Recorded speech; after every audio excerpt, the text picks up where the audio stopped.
വിനയം എന്നത് കേവലം ഒരു വാക്ക് മാത്രമല്ല, അതൊരു ജീവിത രീതിയാണ്.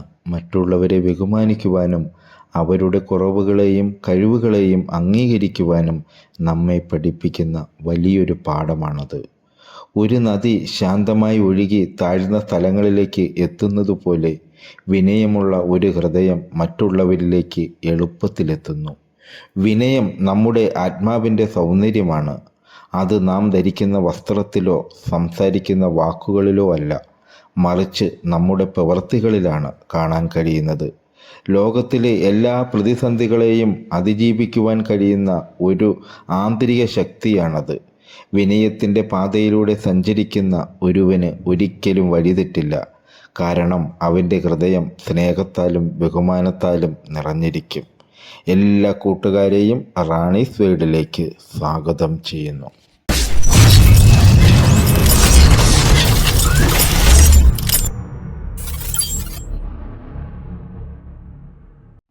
വിനയം അതൊരു സാധാരണ വാക്കാണ്. എന്നാൽ ആഴത്തിൽ ചിന്തിച്ചാൽ അത് കേവലം ഒരു വാക്കല്ല, അത് ഒരു ജീവിത രീതിയാണ്. പലപ്പോഴും ആളുകൾ വിചാരിക്കുന്നത് വിനയം എന്നത് മറ്റുള്ളവരുടെ മുന്നിൽ തലകുനിച്ച് നിൽക്കുന്നതോ സ്വന്തം കഴിവുകൾ മറച്ചു വയ്ക്കുന്നതോ ആണെന്നാണ്. എന്നാൽ സത്യം അതല്ല. വിനയം ഒരു ശക്തിയാണ്, അഹങ്കാരത്തേക്കാൾ എത്രയോ വലിയ ശക്തി. അത് ഒരു കൊടുങ്കാറ്റിനെ പോലെയാണ്. ശാന്തമായിരിക്കുമ്പോൾ എല്ലാവരും അതിനെ അവഗണിക്കും. പക്ഷേ അതിൻ്റെ ശക്തി തിരിച്ചറിയുമ്പോൾ എല്ലാവരും അത്ഭുതപ്പെടും. വിനയമുള്ള ഒരു മനുഷ്യൻ കാറ്റിൽ ഉലയാത്ത ഒരു പാറ പോലെയാണ്. അവൻ്റെ വേരുകൾ ഭൂമിയുടെ ആഴങ്ങളിലേക്ക് ഇറങ്ങിയിരിക്കുന്നു. അതുകൊണ്ട് തന്നെ ചെറിയ നേട്ടങ്ങൾ അവനെ അഹങ്കാരിയാക്കില്ല. വിനയം ആത്മാവിൻ്റെ സൗന്ദര്യമാണ്. പുറംലോകം കാണുന്നതല്ല, അകത്ത് നിറഞ്ഞു നിൽക്കുന്ന നന്മയാണ് വിനയം. ലോകത്തിലെ ഏറ്റവും വലിയ കലാകാരന്മാർ, ശാസ്ത്രജ്ഞർ, നേതാക്കന്മാർ അവരെല്ലാം വിനയമുള്ളവരായിരുന്നു. കാരണം അവർക്കറിയാമായിരുന്നു ഈ ലോകം എത്ര വലുതാണെന്നും ഞാൻ അതിൽ ഒരു ചെറിയ അംശം മാത്രമാണെന്നും. വിനയം ഒരു നദി പോലെയാണ്, അത് താഴ്ന്ന പ്രദേശങ്ങളിൽ മാത്രമേ ഒഴുകിയെത്തൂ. അതുപോലെ അറിവും സ്നേഹവും വിവേകവും വിനയവുമുള്ള മനസ്സുകളിലേക്ക് മാത്രമേ ഒഴുകിയെത്തൂ. വിനയമില്ലാത്ത ഒരു ഹൃദയം അടഞ്ഞു കിടക്കുന്ന ഒരു വാതിൽ പോലെയാണ്.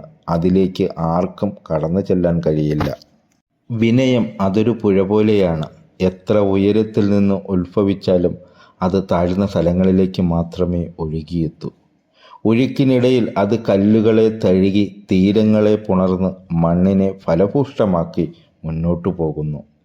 അതിൻ്റെ ശക്തി ഒരിക്കലും അഹങ്കാരമല്ല, മറിച്ച് സ്വയം താഴ്ന്ന് മറ്റുള്ളവരെ പരിപോഷിക്കുവാനുള്ള കഴിവാണ്.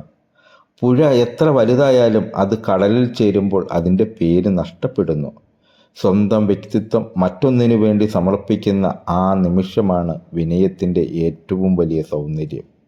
മറ്റൊരു തരത്തിൽ പറഞ്ഞാൽ വിനയം ഒരു മഴത്തുള്ളിയാണ്. ആകാശത്തിൻ്റെ ഉയരങ്ങളിൽ നിന്നും ഭൂമിയുടെ ദാഹമകറ്റാൻ അത് താഴേക്ക് വരുന്നു. താഴേക്ക് പതിക്കുമ്പോൾ അത് 1000 തുള്ളികളായി.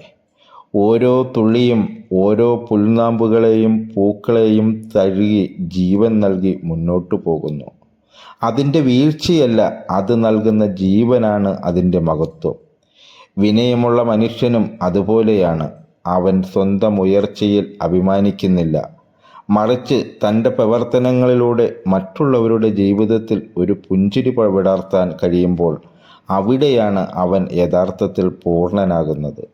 വിനയം എന്നത് ഒരാളുടെ ഹൃദയത്തിൽ നിന്നും വരുന്ന ഒരു സ്വഭാവമാണ്. അത് അഭിനയിക്കാൻ കഴിയില്ല. ഒരു ചെടിയുടെ വേര് പോലെയാണ് വിനയം. അവ പുറത്തേക്ക് കാണില്ല, പക്ഷേ അവ എത്ര ആഴത്തിലാണോ അത്രയും ഉയരത്തിൽ ആ ചെടി വളരും. വേരുകൾ ബലമുള്ളതാണെങ്കിൽ എത്ര കാറ്റടിച്ചാലും ആ ചെടി വീഴില്ല. അതുപോലെ ഒരു മനുഷ്യൻ്റെ വിനയം എത്ര ആഴത്തിലാണോ അത്രത്തോളം അവൻ്റെ വ്യക്തിത്വം ഉറച്ചതായിരിക്കാം. അവൻ്റെ നേട്ടങ്ങൾ അവനെ അഹങ്കാരിയാക്കില്ല, മറിച്ച് അവ മറ്റുള്ളവരെ സഹായിക്കുവാൻ അവനെ പ്രേരിപ്പിക്കും. വിനയം ഒരു വാക്ക് മാത്രമല്ല, അത് ഒരാളുടെ ജീവിതമാണ്. ഒരു പുഴയുടെ ഒഴുക്കാണ്, ഒരു മഴത്തുള്ളിയുടെ ദൗത്യമാണ്. അത് നമ്മുടെ ആത്മാവിനെ ശുദ്ധീകരിക്കുന്നു, നമ്മളെ ഹൃദയങ്ങളെ തമ്മിൽ ബന്ധിപ്പിക്കുന്നു. അതുകൊണ്ട് നമുക്ക് ഈ വിനയത്തിൻ്റെ യാത്ര തുടരാം. കാരണം അത് നമ്മളെ മനുഷ്യരാക്കുന്നു. വിനയം ഒരു കണ്ണാടിയാണ്. അത് നമ്മളെ നമ്മുടെ യഥാർത്ഥ രൂപം കാണിച്ചു തരും. അഹങ്കാരം നമ്മളെ ഒരു പുകമറയ്ക്കുള്ളിലാക്കും. അതിലൂടെ നമ്മൾ കാണുന്നത് നമ്മൾ ആഗ്രഹിക്കുന്ന ഒരു രൂപത്തെയാണ്, യഥാർത്ഥത്തിലുള്ള നമ്മളെയല്ല. അതുകൊണ്ടാണ് വിനയമുള്ള ഒരാൾക്ക് സ്വന്തം തെറ്റുകൾ മനസ്സിലാക്കുവാനും അത് തിരുത്തുവാനും കഴിയുന്നത്. അങ്ങനെ വിനയം കേവലം ഒരു ഗുണമല്ല, അത് മനുഷ്യനെ പൂർണ്ണനാക്കുന്ന ഒരു ശക്തിയാണ്. സ്നേഹം, ദയ, സഹാനുഭൂതി, ഈ ഗുണങ്ങളെല്ലാം വിനയമെന്ന അടിത്തറയിൽ നിന്നാണ് വളരുന്നത്.